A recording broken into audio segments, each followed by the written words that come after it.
Hi everybody! Today I thought it would be nice to revisit my yard because I have all kinds of beautiful colors that are everywhere in my yard. So I thought we'd go through the whole rainbow, including white and black, of course, which aren't in the rainbow, and just look at all the beautiful colors. I've said it before and I'm going to say it again. Getting outside and just seeing what's around me is a really calming way to feel good and to deal with all the craziness of what things are like right now. Everybody's home. You may not be seeing your friends very much. You may not even be getting out of the house very much. So this is one way that I continually use to feel better about what's going on. So let's see what we can find. All right, we'll start with white. These are my white pansies. They are happy. It is getting a little hotter, so they won't last much longer. These go all the way through the winter in North Carolina because our winters are so mild. But they're very delicate and soft. And I can see right now that I have a visitor to my lavender, which isn't our color yet, but we have a really busy bumblebee.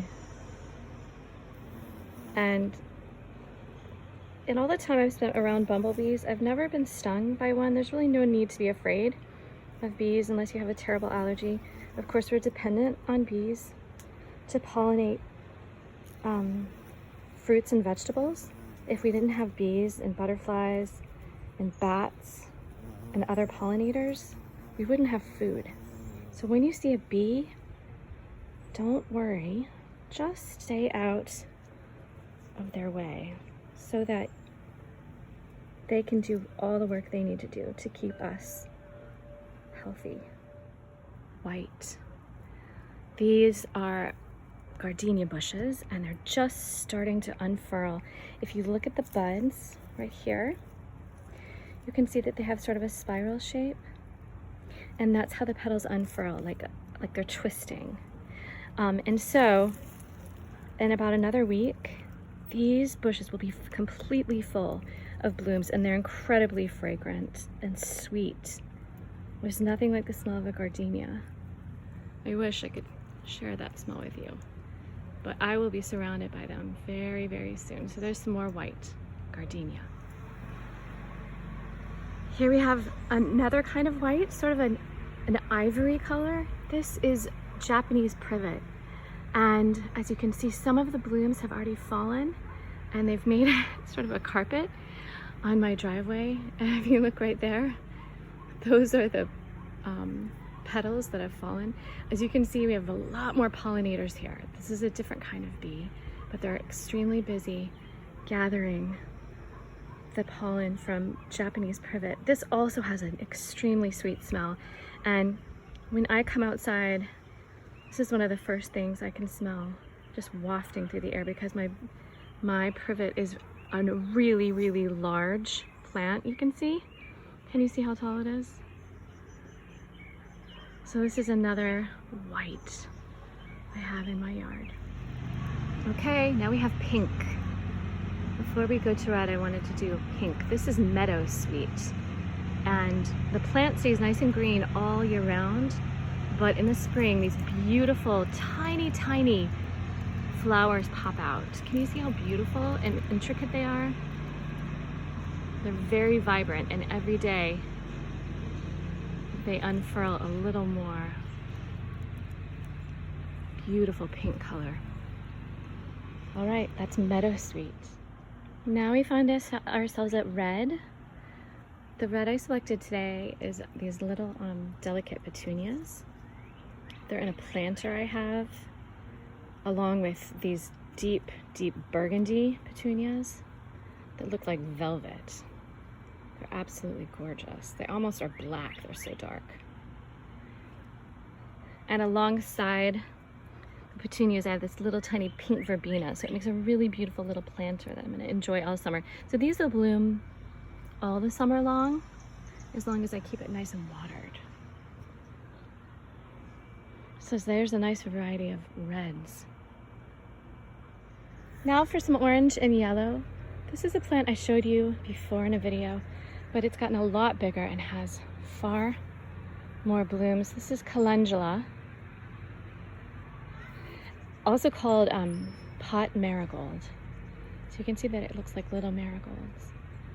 And every day the flowers open to the sun. And right now they're actually leaning toward the sun. They're reaching towards the sun. In the morning, they'll be leaned back this way, where the sun will be coming from. But right now, they're looking directly at the sun, which is called heliotropic. So a plant that kind of follows the sun like that is called heliotropic. So there's some beautiful bright orange and yellow. For green, I wanted to show you something I haven't had very long. This is a tiny little plant right now. It will creep throughout my herb garden. It's oregano, as you can see. And the reason I got this oregano, because there are all kinds of varieties of oregano, is because of all the bright light green and dark green colors. It's very showy. It looks beautiful, and it's incredibly fragrant. I wish I could share the smell with you. So soon, when we have pizza night at the Burlingtons, we'll use some fresh oregano in our sauce. And we'll have, I have enough to use now. Herbs like this love to be pinched back. If you just pinch off a little bit, I can eat this. And wherever you pinch off a little bit, more grows back. So herbs love to be picked like that. So for green, you have oregano. Blue is up next after green in the rainbow. And this doesn't look very blue, but I promise you it will be in about 2 days. This is Mexican sage. My aunt gave me this plant. And when it blooms, like it will right here, it will bloom this beautiful indigo blue color, which is kind of between green and purple and blue, all kind of mixed together. And the most amazing thing about this plant is that it actually attracts hummingbirds. Hummingbirds will come and feed on these blooms when they open, which I didn't know was even possible. I thought that hummingbirds preferred red. Usually we use red to attract them. But I look forward to seeing hummingbirds back on my Mexican sage when these turn blue. Last up on today's tour and in the rainbow is butterfly bush. This is a plant in my garden that has just begun to bloom. It also has a sweet smell, almost like privet. And butterflies love this plant.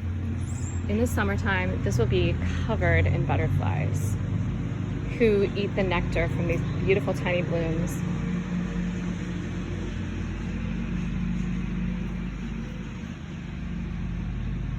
I like to cut these as they're beginning to bloom. So if you look at this bloom here, it has already started to bloom here, and then this, the remaining part of the blossom will bloom.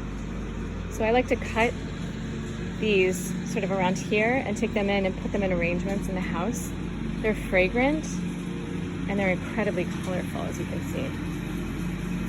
So this concludes our tour, our rainbow tour of my yard. I hope everyone's staying well. Remember, if you need a little break from things and you need to calm down, just go outside.